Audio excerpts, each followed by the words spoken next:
The silent invasion. The Meridian observation vessel hung in geosynchronous orbit above Earth, its adaptive camouflage rendering it invisible to human detection systems. Commander Thalavos stood at the central viewing port, 6 elongated digits pressed against the transparent barrier as she studied the blue planet below. For 3 decades, the Meridian Collective had monitored this world, analyzing its inhabitants, their technologies, their strengths, and more importantly, their weaknesses. "Preparations are complete, Commander," announced Sub-Officer Nax, his translucent skin pulsing with bioluminescent patterns that conveyed both respect and anticipation. "The subjugation fleet awaits your signal." Thalavos turned, her vertically slitted pupils narrowing. "Begin the first phase. Disable their communications infrastructure, but maintain the information blackout protocol. I want no evidence of our existence until we choose to reveal ourselves." On Earth, Dr. Elena Reyes stared at her computer screen in confusion. The quantum entanglement detector she had developed at the Atacama Large Array in Chile was registering impossible readings. According to her instruments, something was interfering with Earth's communication satellites, all of them simultaneously.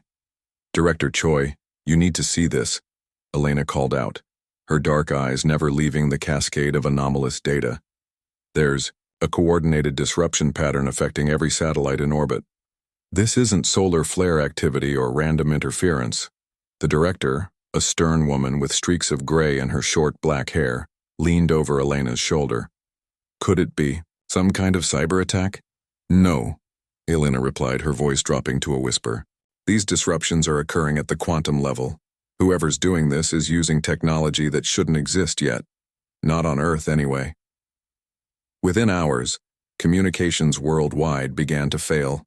Internet connections dropped, satellite phones went silent, television broadcasts dissolved into static.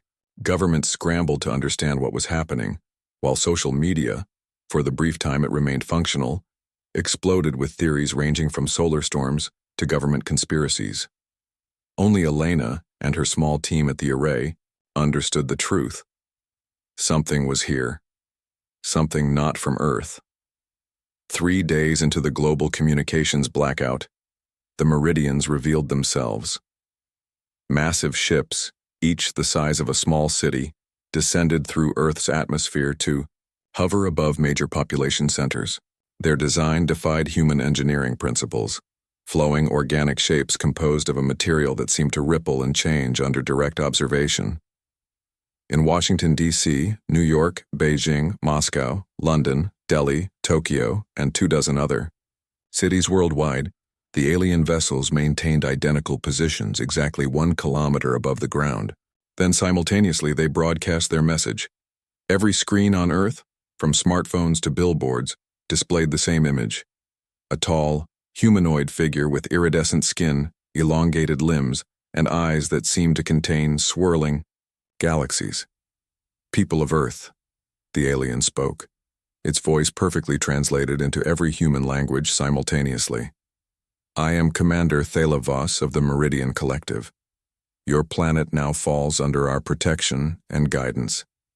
Your technological development has reached a critical threshold that requires intervention. Submit to Meridian authority, and you will be granted a place within our collective as a protected species.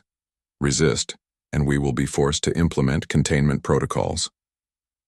The message ended as abruptly as it had begun, leaving humanity in stunned silence. In the chaos that followed, world leaders attempted to coordinate a response, but with communications still severely limited, their efforts were fragmented and ineffective. Military forces that attempted to approach the alien vessels were disabled without apparent effort. Weapon systems failed, engines shut down, and electronics went dark. At the Atacama Array, Elena worked frantically to understand the technology behind the Meridian communications. "Their quantum manipulation is beyond anything we've theorized," she explained to her team. "But there's something strange about the pattern. It's almost as if..." Her voice trailed off as realization dawned. "They're using our own communication infrastructure against us. The satellites, cell towers, fiber optic networks, they've hijacked everything, but they're still dependent on the underlying architecture." Director Choi looked skeptical. "How does that help us?" We can't just shut down global communications. No, Elena agreed. But what if we could introduce a specific kind of quantum noise into the system? Something that would be imperceptible to our technology but would disrupt theirs.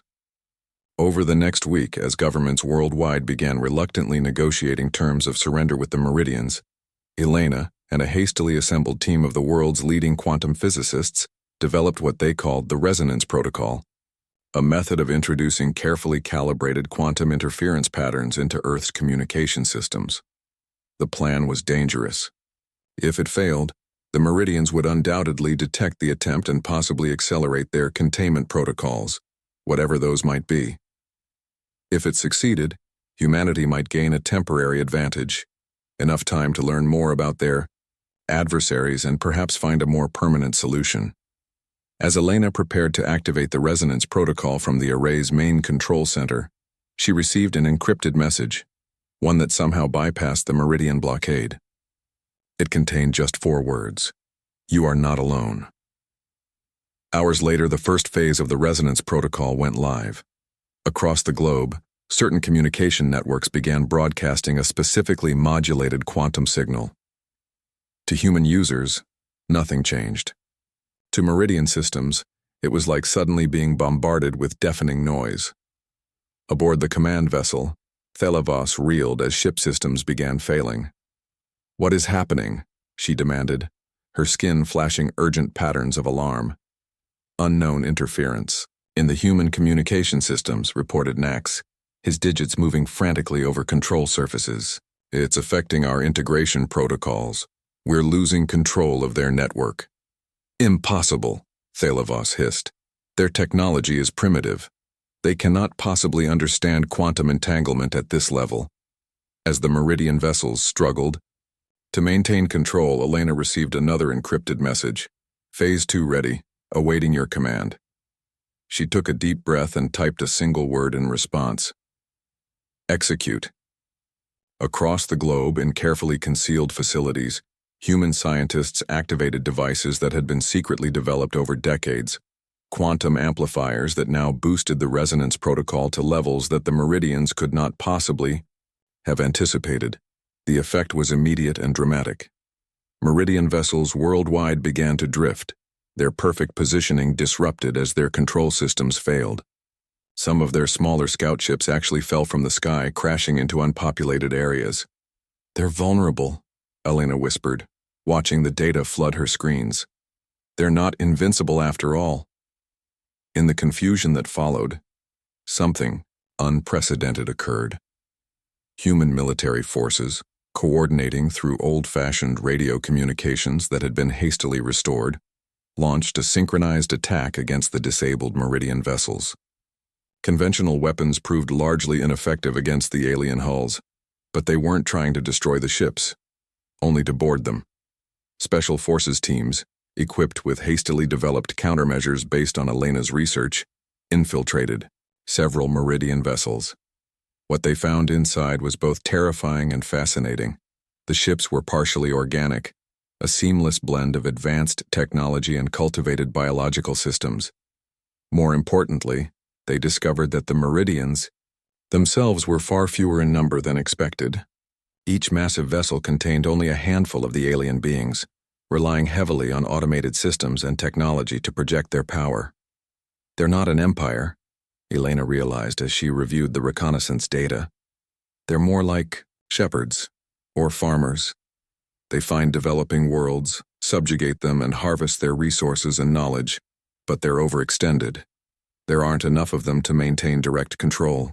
As this understanding spread among Earth's leadership, a daring plan began to form, one that would require global cooperation on an unprecedented scale. While the Meridians struggled to restore their systems, humanity prepared for the most important counterattack in its history. The fate of Earth hung in the balance, but for the first time since the aliens had appeared, there was hope. That night, as Elena finally allowed herself a few hours of rest, she stared up at the stars visible through the array's observatory dome. Somewhere out there were the beings who had sent those encrypted messages. Allies, perhaps, or at least enemies of the Meridians. Earth was not alone in this fight, and somehow, That knowledge made the impossible task ahead seem almost achievable.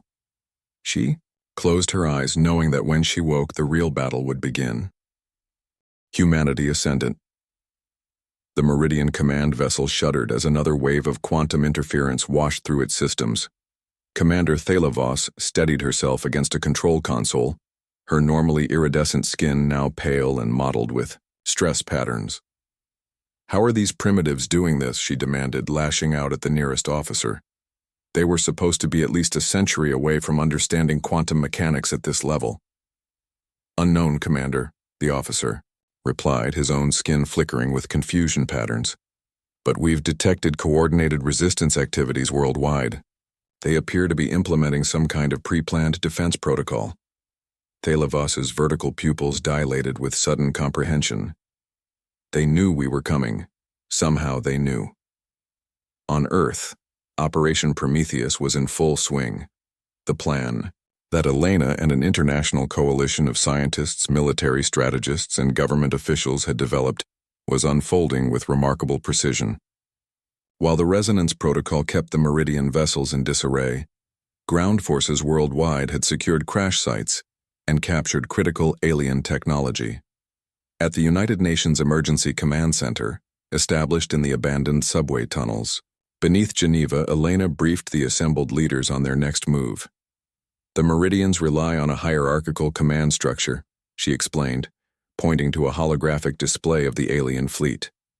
"Each regional vessel reports to that command, ship currently positioned above the Pacific.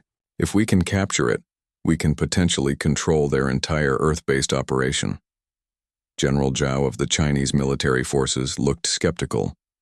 "And how do you propose we capture an alien vessel that remains out of reach of our aircraft and missiles?" Elena smiled. "We don't go to it, we make it come to us." The plan was audacious. Using the captured Meridian technology, human engineers had reverse-engineered certain components of the aliens' communication systems. With these, they could now broadcast a false signal, one that would appear to the command vessel as an emergency recall order from the Meridian homeworld. "There's significant risk," Elena admitted. "If they detect the deception, they might implement their containment protocols immediately." President Okafor of the African Union leaned forward. "And what exactly are these containment protocols they keep threatening us with?" "Based on data recovered from their scout ships," Elena replied grimly. "They would essentially sterilize the planet's surface using targeted antimatter strikes, not enough to destroy Earth completely, but enough to eliminate all human life and most of our biosphere. They've apparently done this to other worlds that resisted." A heavy silence fell over the room. "Then we have no choice," said Secretary General Lopez. "Proceed with Operation Prometheus, may God help us all." 12 hours later, positioned at a hastily assembled control center in what had once been a missile silo in the American Midwest, Elena gave the order to broadcast the false recall signal. Almost immediately, the massive Meridian command vessel began to descend from its orbital position. "It's working," whispered Dr. Kimura, one of Elena's key collaborators. "They're actually falling for it." As the command vessel entered the lower atmosphere, the second phase of the plan activated. Hidden installations worldwide powered up, projecting a concentrated version of the resonance protocol directly at the descending ship. Its systems, already compromised, began to fail catastrophically. The enormous vessel, no longer able to maintain its anti-gravity field, was forced to make an emergency landing in the carefully chosen location, a remote section of the Australian outback where an international military force waited. What followed was not the battle humanity had prepared for. As specialized teams breached the partially disabled vessel, they encountered only minimal resistance. Most of the Meridian crew appeared to be in some kind of suspended animation, their biological systems as compromised as their technology. In the ship's central control chamber, they found Commander Thalavos, her once imposing form now diminished, her skin barely pulsing with life. "You should not have been capable of this," she said when Elena was brought before her. "Your species was assessed as technologically primitive, politically divided, incapable of the unity required to resist integration." "You assessed wrong," Elena replied simply. Humanity has one advantage you never accounted for. We've been expecting you, or something like you, for a very long time. Thalavos's skin flashed with patterns that the human translators couldn't interpret. The message you sent, the one claiming we had sealed our fate, explain. Elena stepped closer to the alien commander. That wasn't our message, but I think I understand now. There are others out there, aren't there? Others who oppose the Meridian Collective. They've been helping us prepare, sending us information, technology. You thought you were finding an easy target, but you walked into a trap. Impossible, Thalavos insisted, but her skin patterns betrayed uncertainty. No species has successfully resisted integration in 9,000 cycles. Well, Elena said with a slight smile, get used to disappointment. In the days that followed, humanity's control over the Meridian vessels solidified. With access to the command ship systems, they were able to completely neutralize the remaining alien technology. Meridian crew members were placed in secure containment, while teams of scientists began the monumental task of studying and adapting their advanced technology. 1 month after the failed invasion, Earth's leaders gathered once more in Geneva to address the question of what came next. The Meridians are just one species among many, Elena explained to the assembled representatives. Based on the data we've recovered from their ships, there are at least a dozen major interstellar powers in our section of the galaxy alone. Some are like the Meridians, expansionist, predatory. Others appear to be more benevolent. Can we contact these others? Asked President Chen of the East Asian Alliance. Establish diplomatic relations? We already have, in a sense, Elena replied. Remember those encrypted messages that helped us develop the resonance protocol? They came from a coalition of species that calls itself the Sentinel Accord. They've been watching the Meridians for centuries, working to limit their expansion. They couldn't intervene directly without risking open warfare, but they could provide us with the knowledge we needed to defend ourselves. And now, prompted Secretary General Lopez. Elena activated a holographic display showing a star map. Now we have a choice to make. The Meridian ships in our possession give us the capability for interstellar travel. We could isolate ourselves, focus on building our defenses here in the solar system. Or, she highlighted several star systems on the map. We could accept the invitation we received from the Sentinel Accord yesterday. They're offering humanity membership and protection while we develop our own interstellar capabilities. In return, they're interested in learning how we managed to defeat the Meridians so decisively. Apparently, our approach was unconventional. A murmur ran through the assembled leaders. There's something else you should know, Elena continued, her expression serious. The Meridians were just the advance force. According to their records, they report to something called the Dominion, a much larger and more powerful alliance of species. When they learn of the Meridian defeat, they will come to investigate. We probably have a few years, but not much more than that. The implications hung heavy in the room. Then our course is clear, said General Zhao, surprising everyone. We must join this Sentinel Accord, learn everything we can from them, and prepare. Earth alone cannot stand against an interstellar dominion. One by one, the other leaders nodded in agreement. 6 months later, Elena stood on the observation deck of the renamed Meridian vessel, now called the Prometheus. Beside her stood Kai, a representative of the Sentinel Accord, a being of living crystal whose thoughts were transmitted directly into her mind. Your people adapt quickly, Kai observed as they watched Earth recede in the view screen. Most species take generations to accept the reality of galactic civilization. We've had practice adapting to harsh realities, Elena replied. And we've been imagining meeting aliens for centuries, in our fiction, our art, our nightmares. The Dominion will not be pleased when they learn what happened here, Kai warned. The Meridians were considered one of their more effective subjugation forces. Elena watched as the Prometheus prepared to make its first faster-than-light jump, carrying a delegation of Earth's finest scientists, diplomats, and military strategists to the Sentinel Accord's central worlds. Let them come, she said quietly. We'll be ready. As the ship accelerated to light speed, Earth transmitted its formal response to the Sentinel Accord's invitation, a message that would be received by civilizations across the galaxy. To the peoples of the stars, humanity accepts your hand. In friendship, we bring with us our determination, our creativity, and our unwavering resilience. The Meridians thought they had come to conquer us, but instead, they sealed their own fate. We are Earth, and we are coming to join you among the Yagi stars.